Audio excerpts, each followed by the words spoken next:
I'm really delighted to be chairing this discussion. The personal is political. Is identity politics eating itself? For those of you who don't know me, my name's Claire Fox and I'm the director of the Institute of Ideas. This is one of the sessions that I was most interested in hosting as part of this feminism and its discontent strand of debates. I was fascinated by the Rachel Dolezal bizarre story of the white woman representing herself as mixed race in America that happened earlier during the year, that raised to me all sorts of questions about how we define ourselves. And it happened at about the same time that Caitlyn Jenner was being much lauded, once known as the Olympic athlete Bruce Jenner. And it raised all of these kind of tricky and difficult questions around identity politics. I've just chaired a session downstairs, one of the keynotes on why young people join ISIS. And one of the key themes that emerged from a very fine panel of speakers was the issue of identity politics. Young people saying, I identify myself first as a Muslim, and so on and so forth. I think it lurks around a lot of the debates that we have had yesterday and is going to be very much central to a lot of the debates that we have today. Now, is this all a good thing, how we identify? People were saying, well, no, we have multiple identities and so on and so forth. But anyway, that's kind of where we're going. Just one sort of anecdote in relation to where it can go. I had some friends who were artists, and they were trying to get some money. So the first thing that happened was when they went to get some funding, they came out as a women's collective of artists. Then they became the Southeast Asian Women Artists Collective. Then they became the Muslim Women's Artists Collective. And after that, they all fell out with each other and never got any money. But the point was that over a period of years, their identities were shaped by the funders. Literally, they were told, if you represent yourselves as a women's collective of artists, you might get funding. Then it was ethnicity, then it was religion, and so on and so forth. We recognise that kind of trend. I'm also aware of the fact that this issue is quite sensitive and tricky, and in the course of this debate, someone somewhere in this room is going to be offended, which is fine, because, you know, we all get offended every now and then, but you just have to cope, not sulk. If you want to walk out, but, you know, generally, try and kind of join in the spirit of the debate. But I don't want people to hold back from raising difficult issues. I don't want to feel like we're walking on eggshells and say some things, and that includes the panel, we can be as robust as we can in terms of what we talk about. Right. The other thing is that the format is it's an in-conversation, and at some point I will shut up. I'm actually just going to get the panel to have a chat. We're all going to talk about this issue, but I'm just going to introduce them first. First of all, I want to introduce Julie Bindel, who is a journalist, an author, a broadcaster, feminist activist. She's a research fellow at Lincoln University, and she's famous because she's banned from every other event and festival and conference in town, in the country, it seems to me. Every time she's about to appear, she suddenly disappears off the thing. If she appears, other people pull out. I mean, it's a catastrophe. Anyway, inevitably, we wanted her here. That's not the reason why, but it is to note that she is slightly notorious. Right, we then got Andrew Doyle, who is a stand-up comedian, a playwright, a biographer, actually has itself got involved in its own culture wars around identity. And there's all sorts of reasons that I could say that he's here. But actually what really happened was, he was very interesting on a panel in Edinburgh. We went out and had a drink, had a really fascinating conversation about this. I thought, oh, I want you on that panel. Right, so that's what he's doing here. I mean, I'm sure he's an expert in all sorts of things, but I'm just saying. Sabrina Harris is a technical author, long-time gamer. Goodness knows, the gaming issue has suddenly become very embroiled in this whole discussion. She's a regular commentator on issues relating to free speech and internet subculture. She's helped actually conceive of a couple of the debates that we've had over the weekend of the festival. And I follow Sabrina on Twitter, and I always think she's just so robust and clear. We've then got Jake Unsworth, who's a trainee solicitor, convener of the Debating Matters Ambassador Programme. He's very critical of this trend. He probably leads the way in ticking all of the boxes of privilege that you can think of. He hasn't got a shred of credibility whatsoever. I mean, this guy is the embodiment of all that we hate. So that's what he's doing here. He's quite interesting as well. And then finally, Dr. Joanna Williams, who's one of my favourite writers on education, indeed on feminism. She's an academic, education editor of Spike. She's the author of Consuming Higher Education, Why Learning Can't Be Bought. So I'm going to get her to just give us a 60-second, what's your elevator pitch? Why does it agitate you, this identity politics? Well, I'll just start by perhaps stating the obvious, but I think identity politics is everywhere nowadays. And we have seen it so much this weekend, where nearly everybody who speaks in any of the discussions feels the need to preface their remarks by saying, speaking as a woman, speaking as a mother, speaking as an academic. And it's these kind of biological, often biological, but not always kind of assumed cultural identities that have really come to define each other. We use them to define each other. I don't think identity politics is eating itself. I wish identity politics would eat itself. And I think that there are two key things that I'd really like to bring out today that I think are problematic with identity politics, the way it's being framed today.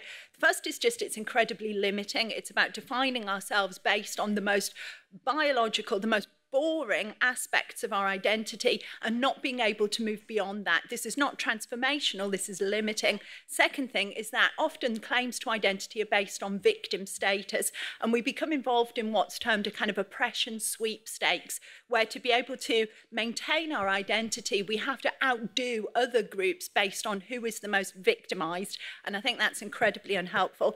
One very, very final quick point. I actually think the name identity politics is wrong. I think this has nothing to do with politics. I think it's more about narcissism. It's about a complete obsession with the self, and we can't relate to the world other than how we see ourselves in it. Okay, thanks, Joe. Julie? Well, this is probably the last time I'll say this on this panel or ever, but I completely agree with everything that you have just said. It is narcissism. I lived through the first tranche of identity politics in the proper women's liberation movement, which I joined in 1979. The 80s were dogged with it. It was terrible. This is now complete second wave identity politics, but with one key difference. It's not political. There are no politics involved at all. And I think that we can see which groups are given more credence than others, and it is absolutely without any question whatsoever the men's rights activists who speak through the prism of transgenderism, who will say and be patted on the back for saying it, speaking as a trans woman of colour, when in fact they're just a white man with a beard, and can shut up, and this has recently happened when the trans activist Paris Lees, who was raised male, who is white, told Nimco Ali, who is a campaigner against female genital mutilation, who is black, who is from Somalia. She was told that she was practicing white, capital W, feminism, capital F.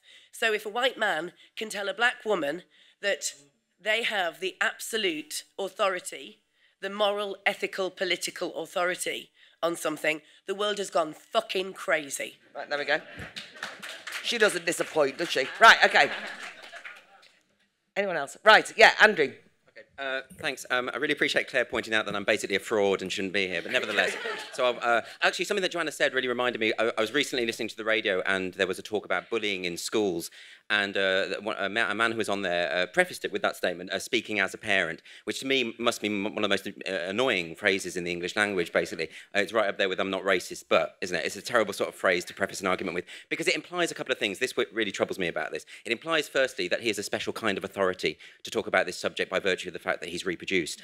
And there's also an insinuation, isn't it, that if you haven't made the mistake of reproducing, that you're not capable of empathising with the child, right? Which to me is really, I mean, I don't, because I think they're parasites, but nevertheless, I think that, and this can be applied to all sorts of ways. Once you start saying speaking as a gay man, speaking as a black man, speaking as a woman, it implies all of that logic is implied in what you're saying. And I don't like the idea that certain people should have the right to talk about certain ideas and other people should be excluded from those elements of debate, because I think it's anti-enlightenment. It's against the notion of common humanity. I mean, we all have these differences, but ultimately we're all human beings, aren't we? So shouldn't that be the starting point? That's my view.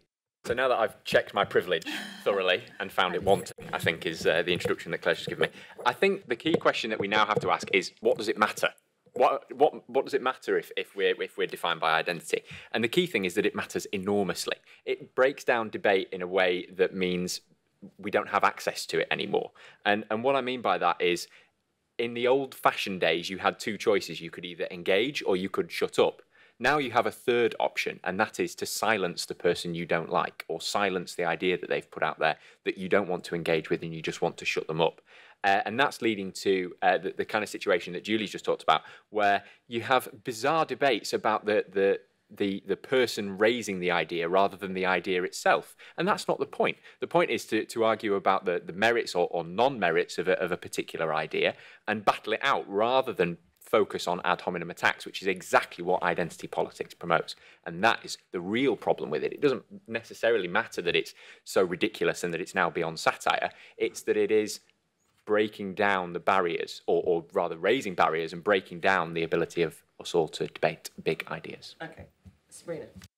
So I want to start by saying that there's a lot of interesting things in intersectionality, and there are some good ideas there.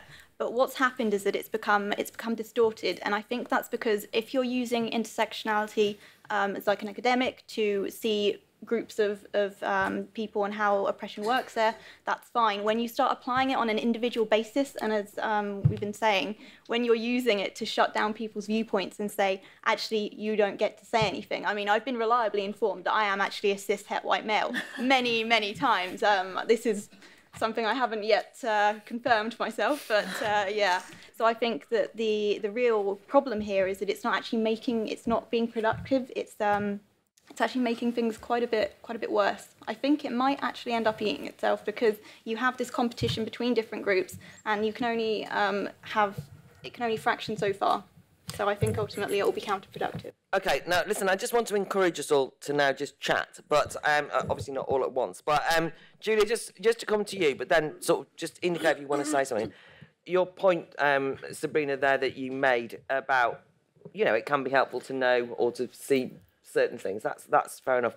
But why is feminism, particularly in your view, got into this? Right. Because it drives me mad that it's feminism that's leading the pack. Yeah, well, they're not feminists, and they're really not feminists. I mean, we can have this discussion forever about whether Margaret Thatcher was a feminist, whether Beyoncé is a feminist, whether Katie Price is a feminist. There may be strong women, there may be vocal, they may have a vagina, or they may not, but they are not feminists.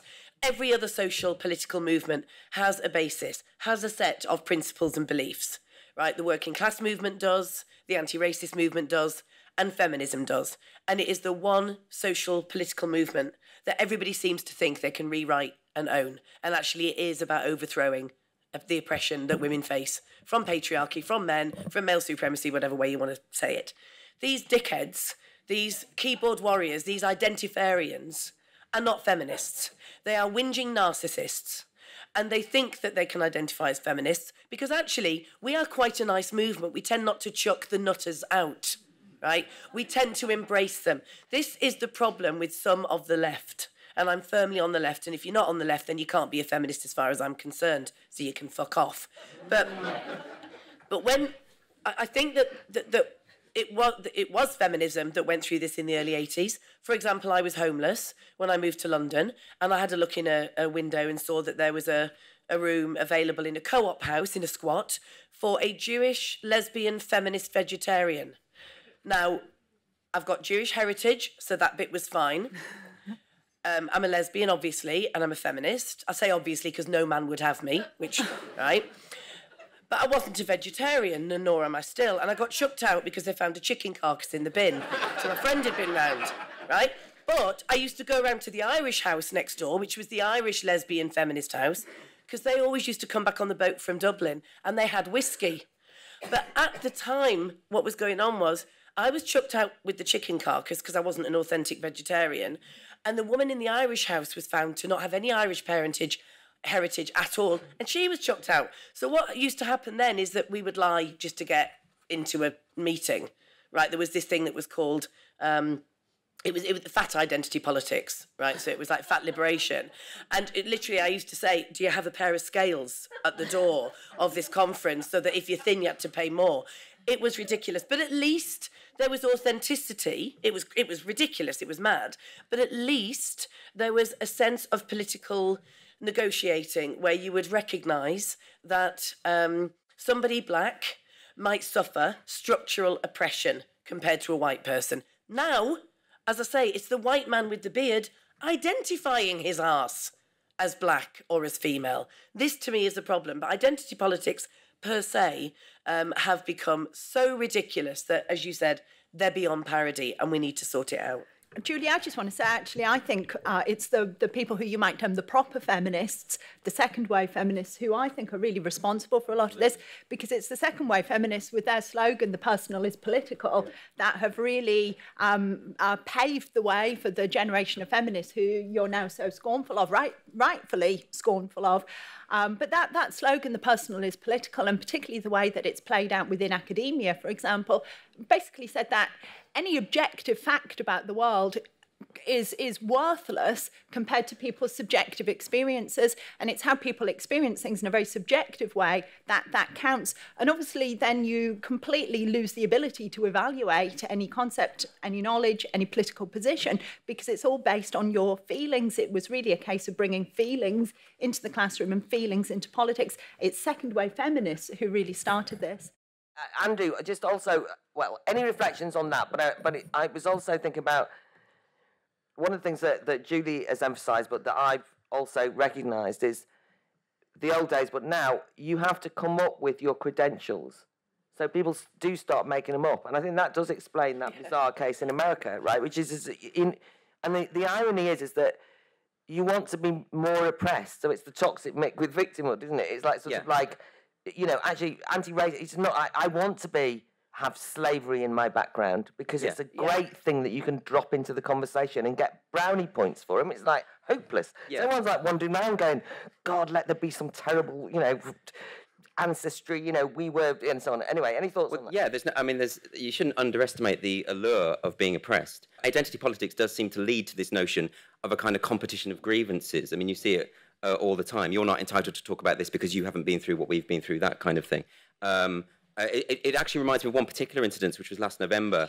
I don't know if anyone's got any thoughts on this. Last November at Oxford, a debate on abortion was cancelled because the two speakers were men. It was Brendan O'Neill and Timothy Stanley, I think. Anyway, the debate was cancelled by feminist activists. And their argument was, firstly, that this violated the psychological safe space of female students. So let's leave aside the misogynistic premise that women are incapable of engaging with emotional debate. But it also was because it was two men who were speaking. So this fits into what you're saying, doesn't it? That because they're men. And actually, the woman, the lead campaigner was a woman called Neve McIntyre, wrote an article for The Independent, which was headlined, I stopped this debate because these men, my uterus is not up for the discussion of these two men. The language of that is, like you say, narcissistic. My uterus. Well, her uterus was never up for discussion, as far as I'm aware. It wasn't about that. But you can see this kind of claiming ownership of certain topics, claiming certain things in a narcissistic way, which is similarly narcissistic to, oh, I've been oppressed. You know, my great-great-grandfather was a slave or something. Well, you know, we're all mongrels. We've all probably got oppression in our back. I mean, I think that's what although it was a jokey way of introducing Jake, I mean, there is this thing which is, but, you know, straight white boys like Jake haven't got a chance in hell of getting a voice at any table. Now, you could say, well, you know, where is Jake? Who cares? You know what I mean? I mean, you know, I don't want us to all feel sorry for him. But anyway, any reflections, Jake, on this sort of broad theme? But I think it is interesting that we sort of basically say, no, we're not interested in you. Go on. No, absolutely. And I'm more than comfortable with people telling me that they're not interested in me. That's fine. But I think I'd like to come back on this idea of misappropriation. So when we first coined this term of the person as political back in '69, I think, there was some use to it, or at least there was the theory behind some use to it. But since then, what we've had a fracturing of the personal. The personal, as it was expressed then, was referring to 50% of the population. However, now the personal is used to refer to the 0.0001% of the population who has a certain proportion of XY and a certain proportion of XX, and everybody is so super individualistic. We come back to the narcissism. Yeah. And so the term, whilst it was useful, is no longer useful because of developments elsewhere. And that's where you get this bizarre level of identity politics taken to the 100th nth degree and used to shut down debate and argument on the basis that one person might be offended by something that somebody's got to say. Sabrina, any comments? Yeah, I wanted to say something about how, you know, Brendan was barred from talking at a debate And I think that this idea that only certain people can talk about certain topics because only they can have an investment in it is really, really damaging. And it's a pretty uncharitable view of humanity to say that, oh, you've got to share these characteristics with me in order to be on my side to fight. How on earth are we going to accomplish anything if we have that attitude? Yeah, I mean, Julie, come back on anything you want, but one of the things that I've noticed recently is that I'm constantly told that I sound like a man, and I don't mean my deep voice. What they mean is you're not following the narrative. So basically, it's like sort of like, oh well, if you want to, ape match, masculine values and all the rest of it, because I won't have a lot of nonsense or whatever. I have an argument, but because I don't follow a particular narrative, I'm then accused of being like a man. Yeah, I mean, obviously, being a lesbian, I am almost a man anyway. But I do actually have to disagree with Joe about the latest fuckwittery being the fault of proper feminists.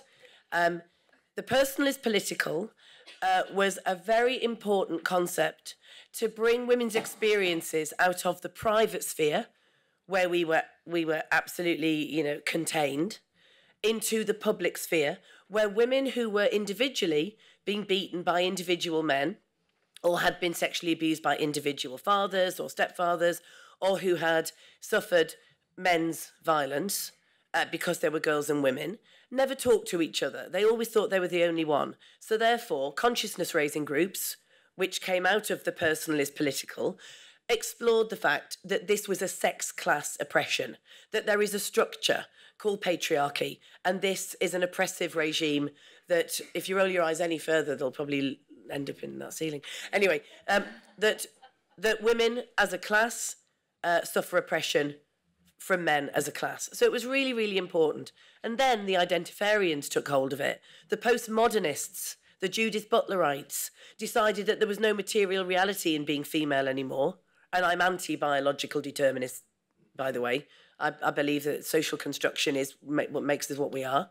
So the Butlerites, the postmodernists, they were the ones that messed around with the personal is political and made it anything that you choose to be. And so now what that means is that you can just decide any identity you like.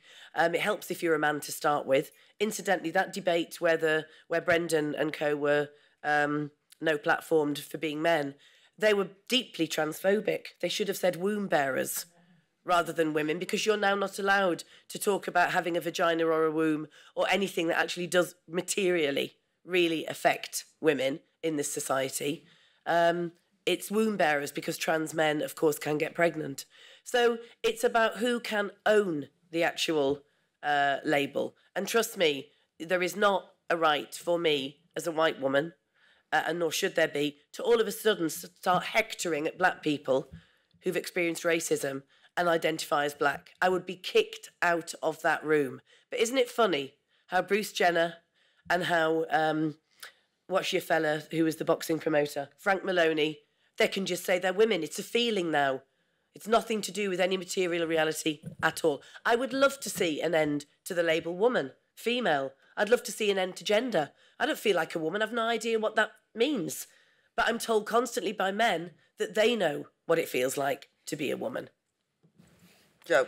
I actually don't think there was ever anything good about the slogan, the personal is political. I mean, I think perhaps you could argue that it opened up a broader range of issues to debate. Arguably, that would have happened anyway. I think the personal is political was always terrible, and three reasons, and Julie's just outlined two of them very, very nicely. First of all, this idea that it pictures women as a class, all women together as a class, as opposed to all men together as a class.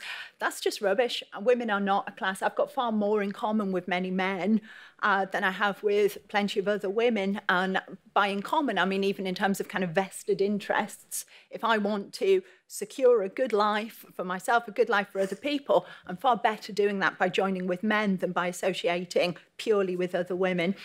Second reason why I think nothing at all positive about the personal is political that Julie's identified is that it completely blurs the boundaries between public and private. And I think we're really seeing the consequences of that playing out in a lot of political issues that we see nowadays. So 2 of the debates that I've been involved with this weekend have been looking at the issue of consent, sexual consent. And I think it's this whole notion that the personal is political that erodes the sphere between the public and private that makes things like sexual consent a suitable topic for a classroom discussion, that children should be taught about consent, and I really don't think that's at all helpful. Third reason is the thing that I touched upon earlier, that it moves the subjective, it privileges feelings and subjectivity above rationality and objectivity. Okay. So nothing positive about the personal is political. Can I just raise a point about something that Julie said? I think if you espouse the kind of social constructionist viewpoint, are you not opening the door to the idea of the malleability of identity, that you can chop and change and choose what your identity is? Well, it depends. If you think that gender is innate, then you can argue that you've got a female brain. You go to this brain sex nonsense back from the 1950s.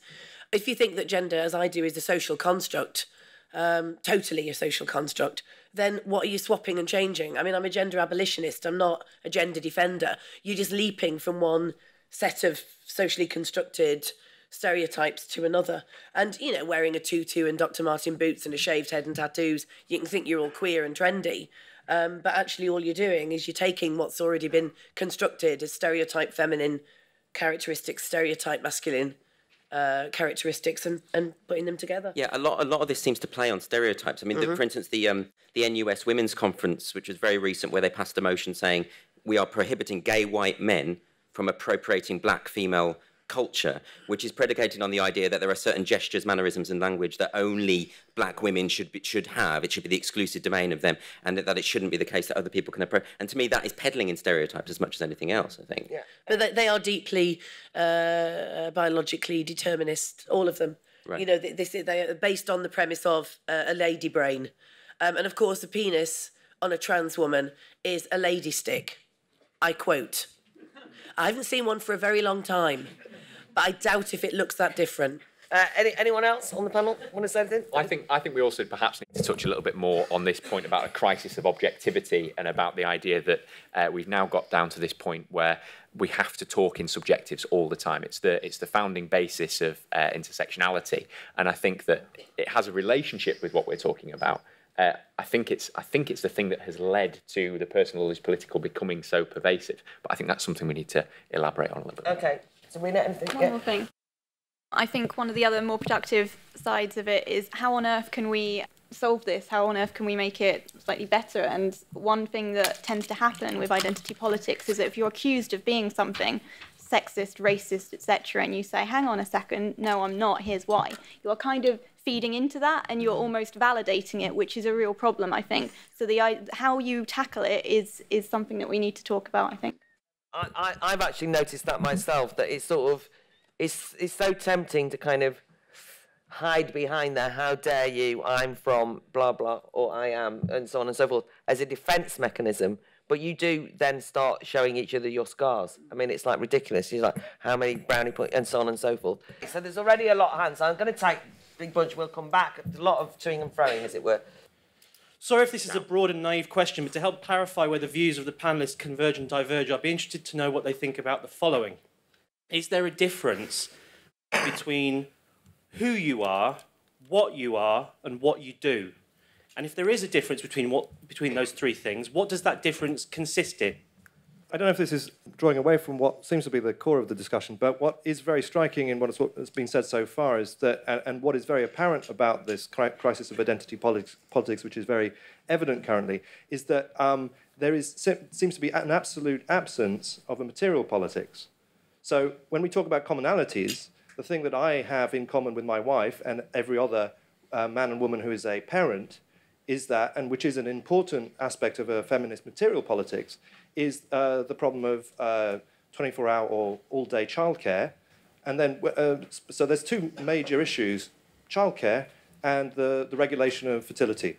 And what's really very strange for me at the moment, as someone who's somewhat older than this current generation of activists, is that there seems to be in this new feminist politics absolutely no attention to the things which are most common, not only for women or between women, whether they're lesbian, straight, whether they are single, whether they are black or white, when it comes to a major issue which interferes with people's day-to-day lives, which is, how do you look after children and work? And also, as a woman, how do you claim control of your own fertility? So there's a really, really major problem there with where the material politics are and how the absence of that divides people along lines of subjective identity.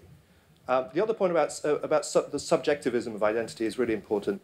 Gender may be a construct, it may be a cultural thing, but sex certainly isn't, because sex has a material relationship to the way in which society is organized when it comes to child rearing and producing the next generation. Now, what's really interesting about sexuality and the idea of it as gender is that it's essentially a form of play, right? Now, gender as play, you can have sex with whoever you like, be attracted to whoever you like, has no particular relationship to whether you actually have a material aspect of society in which the next generation are born and brought up. So I'd like to know a bit more about where material realities and objective material realities come to play in the current discussion. Okay, thanks. Very interesting. Yeah. It seems to me that some people talk about identity politics in the past as something that was good and helpful, and now we have just identity politics gone mad also. And so the idea of power as structure, doesn't that lend to the necessity of identity politics to understand power? And so maybe we should look into the idea, what you mentioned and Joanna mentioned, that there is a material reality to power, and which is not helped to think about it in sort of postmodern structuralist terms. I'm the author of a thing online called The Origin of Identity Politics, and we've talked about whether it eats itself. My contention is that it ate itself from the outset a very long time ago. If you trace the history, it goes back to ideas of Engels about women, and that was wedded together with ideas from Freud, the Frankfurt School business. Moulded away in academia. Then we got in the late 60s the co-option wholesale by the left in the US of the civil rights movement and Stonewall. And then from 1970, that's when we got identity politics. What identity politics is the great backlash by the political left against the mass of ordinary people to solve the left's cognitive dissonance, if you like, because the workers, never bought a particular left ethos. The workers were then retrospectively stereotyped as male, as white, and heterosexual, therefore you champion the opposites. That's all identity politics at root is. It's completely all-pervasive, as the panel have said. It ate itself from the outset. It's a complete abomination, and it completely dominates everything. We've got to kill it. I have got no problem with feminism when it's a synonym for women's liberation, but that is not what feminism is. Feminism philosophically bifurcates the human experience. And in doing that, it really is the mother of all the different identities. And I think the problem now is that in doing that, it kind of posited an alternative to universalism. And for a long time, people upheld universalism. But nobody is willing to uphold that now. Universalism has become male identity. That's what people call it now. And I think that's a real problem, because it's not just identity politics. It's that nobody is sticking up for an alternative. Hi, I'm Adam. I identify as a straight white male. So I wasn't sure how I felt until I got in here, and I've realised I'm pro the personal is political and identity politics now. Because I think that we've reached a point in society where people are actually free to start shaking up the pre-existing set of terminologies or categories. And why don't we just let them? Because if people try and silence me based on my lack of credibility, I then have a responsibility to myself and everyone around me and everyone I know to fight back and silence the person back, or listen to them even more, or whatever I choose to do. And I'm free to do that, so are they. And if they want to assert their credibility by any means they feel is right and good, who am I to stop them? Listen, I think that's a very useful contribution, because I was going to say, as much as I'm enjoying, identity politics getting out kicking, in the real world, outside of this room, most of what this panel have said is absolutely, heretical. You're absolutely right. It's like heresy. you know, and it gets you banned from things, it gets you in a lot of trouble. So one of the things I think we have to work out is, first of all, it's perfectly reasonable you've just said what you've said. I'm sure there's other people in this room who think the same, actually, and they should say so. In other sessions I've been, everyone's been doing identity politics a lot when they've spoken. So I don't want to kind of like a kind of complacent atmosphere in this room. But I'm also interested to know why people think it's so popular. You see it as shaking things up, and that's a way it can be seen. Why has it taken hold in this way, right? Is an interesting thing that people might want to reflect on. But anyway, panel on anything that's been said so far. Sabrina, you kick us off. Okay, so the reason why it's so popular is that this is Oppression Olympics. People have fun during it. They like the feeling of validation. You can see it everywhere. You see the outrage. You see people, you know, on Tumblr reblogging things and using their identity as a way to, you know, join a group. I think it's very, very personal, and you do become invested in doing this. So that's why. Yeah. Okay, Jake. Anything you want to pick up? Yeah, I'll pick up on that last point. Why don't we just let them? Because there's an enormous appeal in that, and it kind of runs through the people who often say that claim to be almost libertarian, and that they think that everybody should be able to just do as they please. And it might come back to your point, Sandy. The key response, though, is that it has a terrible impact, and the impact is in the answer to your question, which is we don't talk about the things that matter anymore. What it means when you let people have these identities is that you have a conversation based on your credentials as an individual to speak on a certain matter, rather than the idea that you have itself. It inevitably leads to that intersectionality, which then prevents debate. It prevents us furthering what we know or our ideas to solve huge problems. Only if you let it stop there. Yeah. Only if you let it stop there. If you move past that. But unfortunately, that doesn't happen. That's what I mean. Okay, no, fair enough, but yeah. Right, Andrew, anything? I think it's interesting what you say in relation to what you were saying about the material realities that we have to deal with. I think a lot of people like to identify in this way from good intentions. I don't think necessarily it's a malevolent thing. I think obviously when you have a subjective experience of something, when you do experience some form of oppression, then obviously you want to take up the mantle and fight against that. So the material reality is true. But my point would be, why can you not involve yourself in such activism unless you have that experience? Can you not use what we call empathy to cross that boundary? I don't see why there should be a distinction there. And one of the points, I mean, you were saying that what was it you said? How do you define who you are, what you are, and what? And for me, identity, not even identity, but who I define myself as what my ideas and achievements. Those are the things that I think are important. I don't think any serious discussion should involve the contents of my underwear, right? Unless you're on Grindr, right? Because then there's a deal breaker. Julie, then. I've always hated identity politics. The last time round, when we were actually at least doing politics, we were out there with placards and banners and making changes, structural changes, challenging things that we needed to change. It went so far with speaking as a blah, blah, blah, blah, that we ended up with this joke, speaking as a headless woman. I find that really offensive. I don't see that we're that far away from that, to be honest, now. I mean, seriously, I doubt if most people would laugh if you said that on Twitter now, speaking as a headless woman. There'd be a new category for you, right? Easily. I think that it is, the reason why it's gone so berserk is because of a lack of political organising amongst the working classes, and that's within feminism and out of feminism. And I would argue that was destroyed under Thatcherism, and many of you might disagree with that, some of you might agree.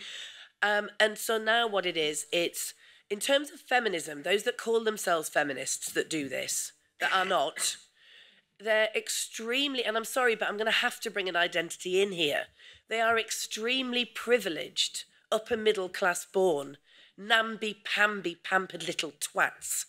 And that is why they feel so entitled all the time to decide what they are, because they own the debate, which is why so many men who transition to female think that they can tell me and other women to shut the fuck up because they know better. So it's being used in the most pernicious anti-political way.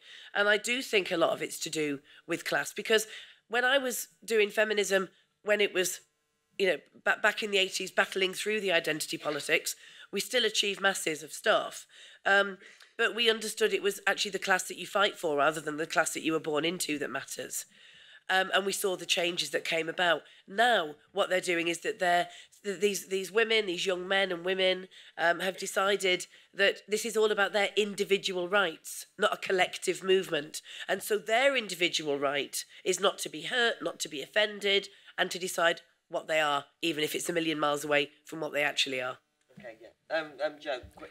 I think these three questions that were posed down here about is there a difference between who you are, what you are, and what you do are the kind of key questions which are people are expected to answer nowadays. But I think I'm not going to answer them, but I think the fact that they are the key question shows that one of the things I think really highlights, it drives this debate, is this collapse between the public and the private. And I think this is absolutely crucial. So this idea that you can't have a private life anymore, that your private life needs to be out in public, that you need to kind of wear as a slogan on a T-shirt exactly who you think you are and what you do at every available opportunity. And you can't have a kind of private sphere and a public sphere. I think it's really important. And I think what that has led to then is this culture of narcissism, and this culture of narcissism that is shaped by the collapse of the public and private, also shaped by the collapse of class politics. I think Julie had a really good way of summarising that. You know, what was important was the class you fought for rather than the class that you came from. You know, it's that collapse of class politics that has helped create this culture of narcissism. And I think the problem, my main problem with this, and I think it was really nicely encapsulated in the debate we had just earlier about rape culture, is people were asking about material politics. Where's the place for material politics nowadays? Well, it's nowhere, because we've got this emphasis on the subjective. So what was said on the panel in the rape culture discussion was it actually makes no difference whatsoever whether the rate of rape is 1 in 50 or 1 in 5, completely irrelevant, because all that matters is people's subjective experiences of living in a rape culture.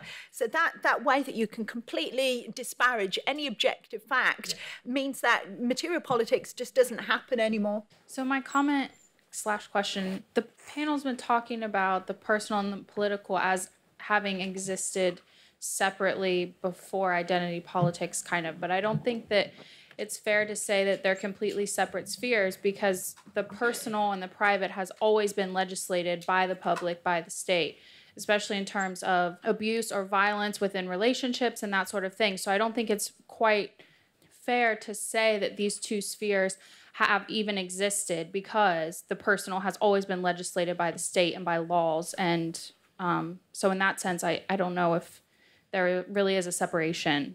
Hi, sorry if this seems to really oversimplify, but I've just left university from all these devilish people you're talking about who love their trigger warnings and no platformers, all of that. And I'm sorry to say this, but I'm getting real deja vu, because you're all the same in that you're just self-affirming each other's views. And I don't understand where the real battle of ideas is, where you talk to each other, because I agree with a huge amount of what you say, but I agree with a huge amount of what they say too. And there are people in between who want to get somewhere, who want to like find progression, and you're just self-affirming each other without talking, and it's really frustrating. I'm sorry if that seems rude, but... No. Perfectly reasonable, and also that's what I'm trying to encourage. I have to say that I chose the panel, and I didn't. Let me tell you, you couldn't have those people on this panel because they wouldn't come. That's right. So let me assure you, our attempts at organising debates on this subject have got us nowhere. However, we knew, and I do, rely on people like you in the audience, and that's why I said earlier that not everyone in this audience is going to agree with this panel. It's refreshing to have a panel that I agree with, all of them in many ways, although there's a bit of tensions on some questions. But feel free, those of you who clap, to speak. That's what it's about. That's why I keep going out to the audience.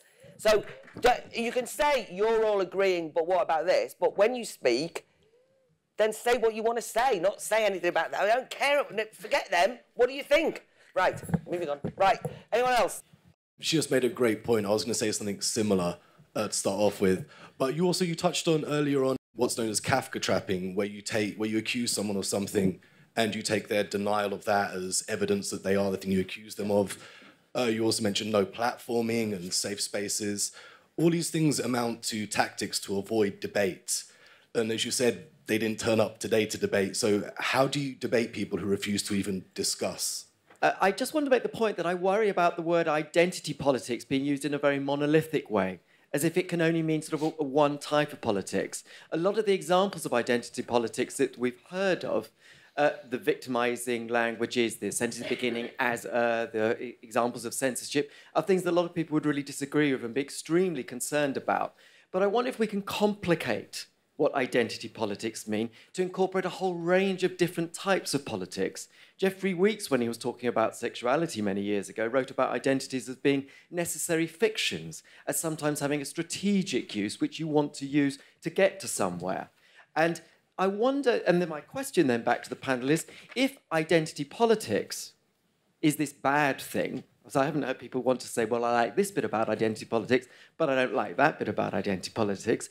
How would you want to politicize the experiences of particular groups? Because I worry that if you go down the route where identity politics in a crude way is just dismissed as all bad, then we enter a kind of French citizenship-style politics model, which means you can't talk about race experiences, you can't talk about gendered experiences, you can't talk about the fact that Group X is earning less than Group B, or that Group Y is actually repeatedly being arrested by the police, but Group X isn't. Yeah. How can you mobilize around those very real experiences without the hideous of the examples you're talking about, but without then just dismissing identity politics? That's what I think is the space, the challenge, the nuance that a lot of people are really grappling with and want to hear more about. On the core question of identity politics eating itself, I think it's a no-brainer myself. I think it's inevitable that it's going to do that. On its face, it seems quite useful. If they were mentioning earlier, if you're talking about racism and how the police treat black people, you can approach a black man and say, you pulled over more than a white man, and that's something a white man will never understand because he just doesn't experience it. So on that face, someone can say, speaking as a black man, and that will add some legitimacy to what they're saying. But inevitably what happens is personal experiences become more important than facts. And especially, it was mentioned at the beginning, Rachel Dolezal and Sean King recently, people were more than willing to defend them, despite the fact they were openly frauds. I think the most explicit example I've seen of that most recently was in the case of Sarah Nyberg, who was revealed to be a paedophile who shared sexual images of children. But because she'd already established herself as a trans activist and a social activist, people rallied to defend her, despite the fact that he was clearly a terrible person who'd done terrible things. And it was such a great indication of how identity politics has just completely shot itself in the foot. Three things. One, personal experiences are facts. My personal experience is a fact, and it is not to be kicked aside because it's a personal experience. Secondly, the idea that there was a period in time where the personal and the political did not existed in separate zones, total fantasy. My sexual life has been legislated against for centuries, for thousands of years. My personal experience, it is a fact. It's a nonsense to think that at some point the political the personal inserted itself into political. Even in a non-sexual way, the labour movement is the compound of 1,000 million personal experiences, people coming together because they are no longer able personally to tolerate what the circumstances they're in. Final thing, identity politics, when properly constructed, because we're all talking about the loony outer bits of it, which makes easy targets for us all, easy peasy, identity politics can and do work. I don't want to speak for Julie, but I think she's saying that first wave feminism, when women were out on the streets with banners, has achieved something. Coming back to my personal experience, which I reiterate is a fact, gay liberation has had hugely practical events for gay men and gay women. Identity politics, properly conducted, with a political agenda, with political apparatus, can work. And just to kick it to the side, because of Rachel Dolezal and nonsenses at universities about safe zones and so on and so forth, is actually to throw the baby very much out with the bathwater. Right. Julie. Well, I think that the two speakers who spoke about identity politics being real to some degrees to disadvantaged or oppressed groups, I would call it political activism. And I would say that it's, as a lesbian, have been beaten up and sexually assaulted because I'm a lesbian. So you can't deny also that as a woman, I'm paid less sometimes for the same job as a man, etc., etc., etc. So yeah, of course, I absolutely accept that point. But identity politics is something different, I think. It's about the I am, therefore I am. And it is self-serving narcissism, but political activism to end oppression of particular groups is totally necessary. But I think there's one really important thing about the no platforming student nonsense at the moment, which is that they are terrified of hearing anything that they might disagree with, and that's a broad cultural reality. And this worries me far more than idiots standing up with a beard and white skin saying that they're black female. They absolutely refuse to be offended in any way. For example, one of the colleges in the US has insisted on putting a trigger warning and a content note on Chinua Achebe's Things Fall Apart in case it upset them about colonialism and racism. They refuse to look at rape law in case it triggers them about their experiences of sexual assault. What an utter disgrace. The last no platforming I experienced, which is all based on an article I wrote in 2004, was ridiculous in the sense that I was no platformed for a debate on whether feminism was being censored, and I was debating Milo Yiannopoulos, who is a very proud anti-feminist. They no platformed me for transphobia, whorephobia, Islamophobia, and as it says in the NUS student document when they no platform me, Julie Bindel is vile. So they no platform me, but Milo, the anti-feminist, who's written far worse than I have on the transgender issue, was welcome. So it's just a handy tool to shut down the voices that they just don't like. Thank you. Anything you want to pick Yeah, up, Sabrina? so I'd like to also talk about that kind of point. I think one of the gentlemen raised a question about how do you debate people that won't debate. You can't. There is absolutely nothing you can do about that aspect of it. You cannot make them come to a debate. But what's worrying is that these people are also the same people who are no platforming, who are shutting down the discussion elsewhere, and that is really, really dangerous. So I think we've got to make sure that we encourage discussion and debate and that we protect free speech. That's the only way to move the argument forward. Thank you. No platforming was always a sign of weakness on the people who use it. But it was also a sign of weakness when there was this suggestion that fascists shouldn't be allowed to debate as well, which I know was a prominent suggestion. I think, Julie, that you supported as well. So it was wrong then and it's wrong now. But that hasn't changed, and it's the use of identity politics today. I'm not entirely sure what the justification was for no platforming fascists there. I don't know. I'm against no platforming. Yeah, right. She was always against. Right, fair enough. Anyway, I'll explain in a minute. Yes, moving on.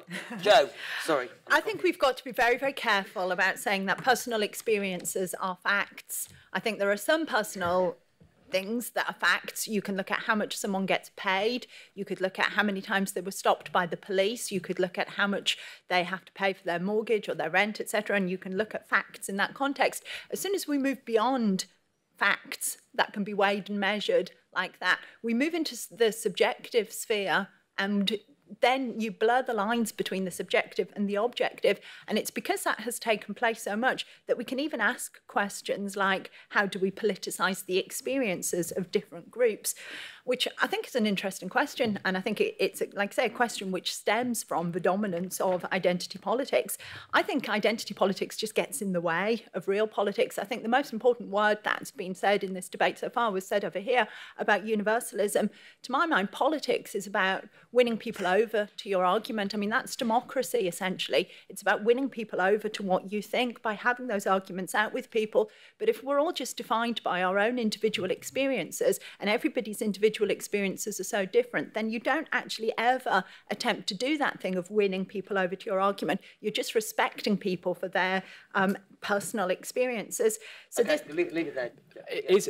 My response to that is that sometimes, though, there might be a legitimately and large enough gap in the direction of universalism that needs to be addressed by a bit of correction. And the examples are gay rights and perhaps feminism as well, or an earlier feminism. It's when it starts to become fragmented to much, much, much smaller than that it becomes so unhelpful. But sorry, Claire, can I just come back on that very, very quickly? So if you look at the issue of gay rights, for example, you could look at the law, you could look at inequalities in the law, and those are social facts. Inequalities in the law are social facts. The only way you change that, though, is not by retreating into a space to say, I'm a gay man and I experienced life as a gay man. You have to actually win the public over to your argument by saying... Stop. Can I just say, I think a lot of the tone of the questions suggests to me that perhaps we haven't drawn a clear distinction about what we mean by identity politics. I mean, we've had the gay liberation movement raised. Julie mentioned the second wave feminism.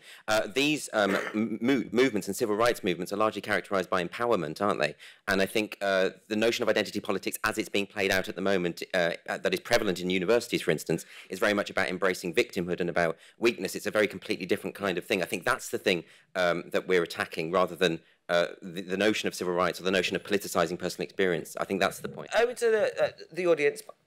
One thing I wanted to clarify was, or maybe disagree with some of the audience, in fact, is this idea that the things that have been raised by the panellists are kind of like the loony end of this. You see, it is not like that now. This has actually become mainstream. That's why it's so, we can laugh and it sounds mad, but it isn't.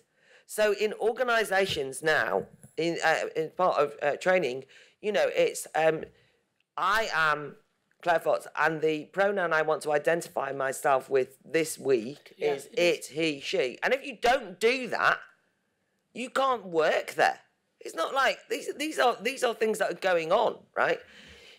Major corporations are so concerned about putting their foot in it that they're then bringing in these people as trainers to train their staff in the city. I mean, you know, God, the bloody capitalism's bad enough without them all going down that route.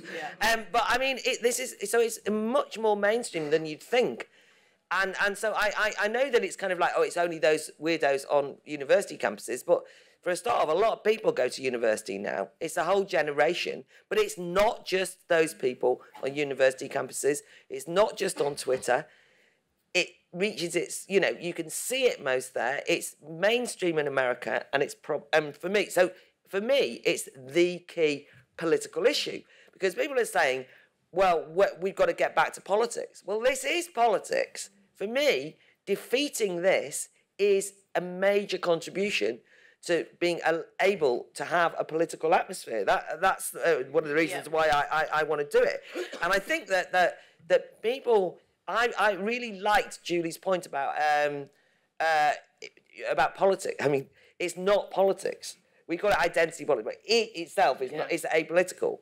But it is about claims making. It's about saying, I am this, and therefore I demand I am this. And the problem is the establishment now demand that you do that. That's what I was using my example about the Arts Council, right? I mean, if you want to make a claim from the state or from an organisation, get on. What you do is you say, I am in this category, so I want to be promoted. I need to be this. This is happening. You know what I mean? So that's what's happening. Claims making. That destroys the notion of collective action to fight for rights. That pits us against each other. It doesn't allow us the opportunity to fight for lesbian and gay equality, as was in the old days, as we discussed it. Felt I was part of, not a feminist movement, because I've always had disagreements, but I consider myself to be part of the women's liberation movement, right? Absolutely. I was passionate about women's politics, still am. It's being destroyed. And that's why I think we have to re-establish politics. But part of re-establishing politics is to understand what's happened to politics, and this is what's happened to politics, the depoliticisation of politics around identity politics and victimhood. So that's why it's important, key for this festival. Not some trivial sideshow. I know it's a laugh, but it's bloody tragic, not funny. Right, that's my rant. Okay, everyone. You're allowed to boo as well. You're allowed to boo. Firstly, this is to Julie, I think her name is. It's back to a previous point, which I was going to say in the other questions, but got kind of left behind. and it's how can you say that people like trans men, second wave feminists, as you call them, like myself, like my friends, like a lot of young people that I know, how can you say that they're telling you to shut the fuck up when we're actually based on your original ideals, but we've just wanting to incorporate more and different types of people, and then you're sitting there and you're telling them to shut the fuck up. So my question is, do you know you're a hypocrite? Okay, there we go. I don't get the question. I think Judy said she doesn't quite get where's the hypocrisy. Fair enough, you've said it is an important challenge, and I agree that it needs to be taken up. But can you just explain the hypocrisy point, just so that she can answer you properly? The point you made earlier was that all these new age people were telling you to shut the fuck up, but you're literally sitting there and telling them they can't be heard because they're wrong. Yeah. Oh, I see. Yes, Okay. yes, yeah. Okay, fine. Thank you. That's clarified it. Right. So I'm not a big fan of identity politics, but I would point out that many of the ostensible responses to identity politics end up reproducing many of the same worst characteristics of identity politics. For example, the instinct of many anti-feminists is to veer into horrendous men's rights activism. A lot of pushback against sort of neo-racialist thinking looks like, sort of grievance-mongering poujadism of the racist right. Even on the left, you've got a sort of class fundamentalism, which ends up looking like sort of identity politics for a certain kind of white male. The conclusion I draw from this is that these sort of ways of thinking have become very ingrained in our political culture, and it makes me very pessimistic about the prospects for a pushback against identity politics.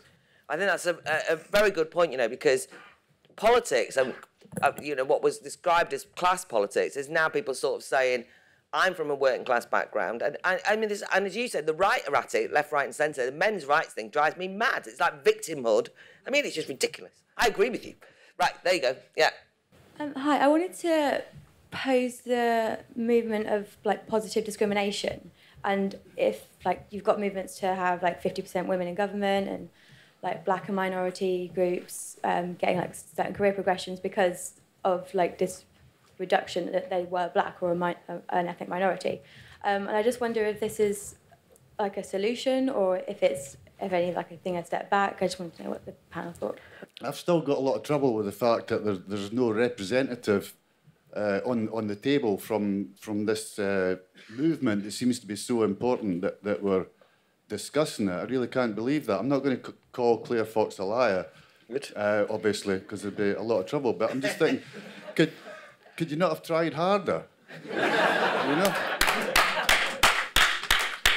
Okay, in the interest of engaging identity politics on its own terms, then, I'd be interested to hear if anyone can attempt to resolve two of the most obvious contradictions, to me at least, what seem like contradictions. The first one is cultural appropriation, which is, in my view, a kind of ugly and divisive and sort of static view of culture, whereby certain kinds of clothing or music or art or whatever belong to certain ethnic groups in which they originated, as if, the products of art actually belong to anyone, let alone the people that they originated with. They either belong to all of us, humanity as a whole, or to no one. It's non-proprietary. The other one is the gender thing, whereby the identity politics view of gender seems to be gender is a load of bollocks unless you're trans, in which case it's immutable and unquestionable. So how do they resolve? How is that? Because I don't know. I'm not actually making a claim on that. Basically, how do they square the circle that, for example, take Caitlyn Jenner. If the idea behind identity politics is that women and gender and so on, they experience life the way they do because of their experiences that have led them to be the people they are, that have shaped them, how then is Caitlyn Jenner getting transitional surgery at the age of 65 shaped by the same personal experiences, and in their view, no less a woman, and a woman in no different sense to someone who was born a woman and lived their whole life as a woman? That just seems like an obvious contradiction in terms to me, and I'd love to hear anyone in the audience or in the panel attempt to resolve those contradictions. Okay, thank you. I also want to challenge Claire actually on something. You said that actually it's a big thing out there. I don't think it is a big thing beyond social science or humanities department and their echo chambers in the social media and the media. But then the question is why, for example, funding bodies, why do they feel that they have to buy into it? Why do they feel that they cannot stand up to it? And I don't like to make this kind of a conspiracy theory, but I quite agree with that gentleman on the front who said that this is basically kind of the bitterness of the cultural left kind of striking back. And the second thing is the Tim Hunt case. I think it was a high point in that creepiness because you had someone who was a Nobel winner And he basically lost his job like that. It was worse than a Stalinist trial, than a show trial, because there was not even a trial. But I think I'm quite optimistic that after the Tim Hunt case, basically the backlash is now much stronger, and I think that quite soon, you know, the backlash will be, even. Okay, thanks. Yeah, very recently, a new equalities minister in the government set up a new panel and was asked, what's the first thing you're going to look at? And she said, transgendered issues, which is, it begs two questions immediately, which are very complex and intertwined questions, so I'm not going to attempt to try and answer them because it will take too long. One is, exactly why is it now that the elite have taken up identity politics? We've heard a lot of good analysis about how this grew up from the left, how it's been taken up by the Twitterati and the campuses. But why is the political elite really hot on this right now? And second, what is it in particular about trans identity that trumps all of the other varieties and combinations? As I say, I could answer it, but it would take about an hour. Sorry, I just want to say this because I am genuinely confused. What is the difference between identity politics and unconscious bias? Because unconscious bias is the one we're all banging on about in employment at the moment. You know, how many tags they can put against you to say which groups you assign to and how they can make sure that they've got the nice, you know, kind of United Colours of Benton going on. What is the difference between identity politics and unconscious bias? I guess my question is on the subject of transgender and non-binary identities. The presumption is that someone asking about their pronouns or their identity is that they're politicising you, and it's a nuisance. I just want to really know where that comes from and why a trans person's life just existing suddenly becomes politicised. Surely they have the right to be autonomous and ask and speak and express. I find it really interesting that you're discussing it on a panel of completely cis people. And I do think there is trans people who would happily talk on this. And I think saying, oh, they don't want to speak because it's no platform is not true, because I stand as someone who has had gender dysphoria issues and does use they, them pronouns. And I'd happily discuss it with you. I think assuming that people don't want to and is really harmful. I think you want to get away from that. So I just really want to understand that.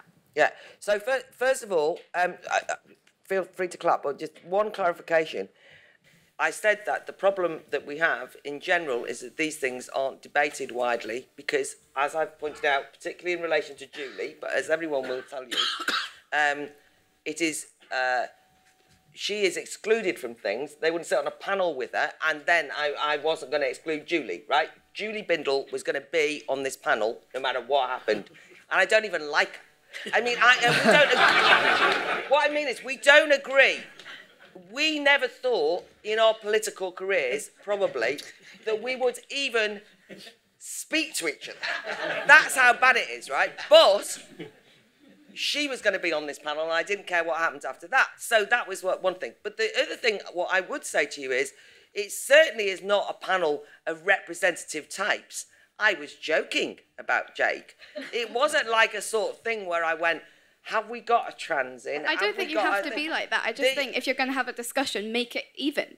Yeah. You know, you but can't even discuss of what? trans Even issues. of what? Even of what? Because I think trans people should be able to be in the discussion about them.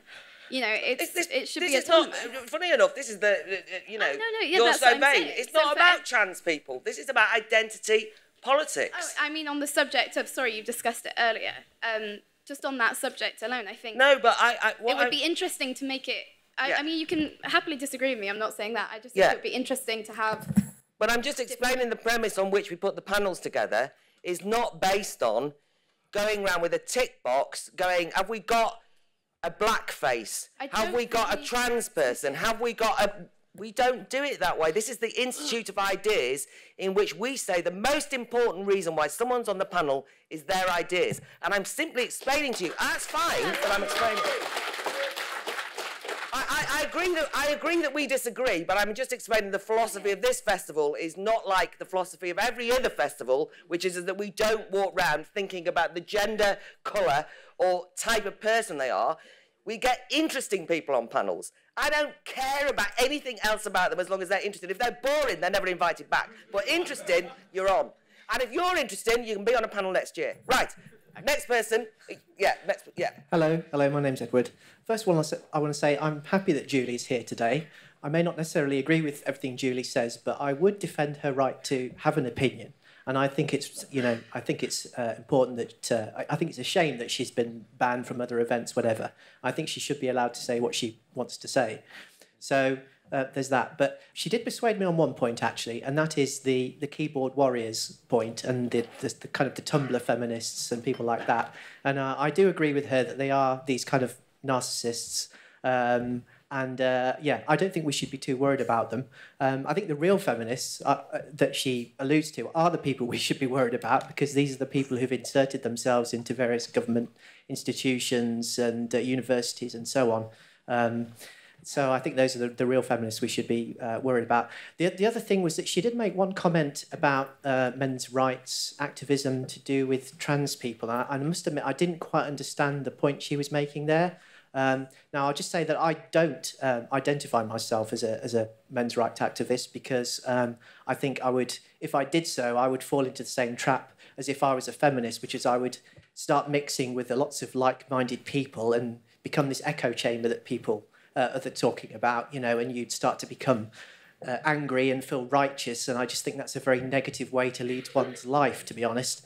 But everything I've said about men's rights, the material that they've put out, doesn't seem to have any hate towards trans people, as far as I can see. Just want to quickly say about widening out, it's certainly not just social science departments or student campuses.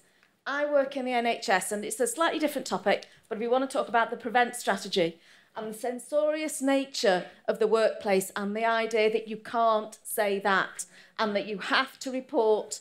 And it's not just about the censorious nature of politics now creeping into the workplace, where you cannot argue against what's considered to be the norm.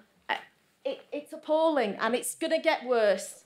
Okay, I think ultimately the reason I have a problem with the notion of identity politics is this notion of surrendering your autonomy, the lack of individualism, the idea of saying that I'm going to identify with a collective and then that's going to define me. I think is sort of a regressive kind of thing to do. The other thing that we probably haven't talked about a lot about is the idea of the way in which offence is tied into. I mean, the lady just mentioned it in the NHS, and particularly I think Claire's point is absolutely right, that this kind of thing is not fringe. It is completely mainstream, and indeed even on the comedy circuit it's becoming more and more mainstream. The notion that offence can be a legitimate reason not to bring a comedian to a certain place because of something they may or may not say. And I'm troubled by the idea that movements for equal rights of various kinds are tying themselves in with the idea of weakness, victimhood, offence, when they should be about empowerment and inclusivity. First of all, on the whole transgenderism issue, I think it's completely bonkers. I think the obsession with it is absolutely nuts. But I think it's quite a useful illustration of how identity politics leads to this complete disjuncture between ideas and reality, and also a nice illustration of how narcissism is driving identity politics, because essentially it seems to me the transgenderism thing is about saying everybody else in the world has to go along with my fantasies, and there's a real narcissism that underpins that notion. Secondly, on the cultural appropriation issue, and again, this ties in with the gender issue, I think they're just terrible, absolutely terrible ideas that make me want to weep, because again, there's an underpinning of narcissism there, but it also just shows how this whole identity politics becomes so fixed and so deterministic. So you have your culture, it's in a box, and you're not allowed out of that box. You're not allowed to aspire towards any culture that goes beyond that which has been assigned towards you. Finally, just on the pushback against identity politics, and yeah, completely agree, it's worse. The pushback that we're seeing nowadays in the form of MRA, in various other forms, often tends to be worse because it tends to be kind of hyper identity politics on acid. And I think the only way that we can truly get beyond identity politics is to make the case for universalism nowadays, and to look at what we've got in common rather than constantly obsessing about what it is that divides and separates us. Thank you. Wait. I think I'd like to come back to this idea of determinism and the idea that identity politics is entirely based on the idea that you have a very predetermined set of ideals and therefore opinions, and if you try to venture out, then all you do is invite ad hominem attacks against whatever you've espoused. And in that respect, I believe that answers why the political elite have taken it up, which is that there's no way to argue out of it. It's in that way self-perpetuating. And that is also why it leads to us ceasing to talk about important issues. And it means that we end up in our own degenerating echo chamber of arguing about what people's credentials they have or don't have. Thank you very much, Jake. Sabrina. Okay, so the woman raised a question about positive discrimination. Is it a setback? Absolutely, yes, it is. I think, like many things that are related to identity politics, you end up in a situation where you are obviously being judged for like what you are rather than what you do, and this puts us in a situation where it's incredibly patronising for many minorities. It's not really helpful at all, and I think we need to make sure that we don't use our identities, and we have to challenge this where we see it and protect free speech as well. Thank you very much, Sabrina. We can all clap everyone in a minute. They were all brilliant. I'd like to see a return to political activism rather than this split-hair nonsense, the Alice through the looking glass type of feminism. It's utterly ridiculous. I do have to point out, though, to the person that called me a hypocrite, my faults are legion, but hypocrisy is not one of them, which is why I'm constantly in trouble. I don't want to tell anyone to shut the fuck up. I want them to stop telling me to shut the fuck up based on absolutely nothing. And I really look forward to people being braver about this, rather than walk around like you're in a combination of The Life of Brian, 1984, and Alice Through the Looking Glass, where you actually are literally being forced to believe and say you believe that black is white, that the sea is the sky. You know, let's be braver. Let's challenge these things. We know it's nonsense. We know it's ridiculous. And we really have to stop being such cowards about it.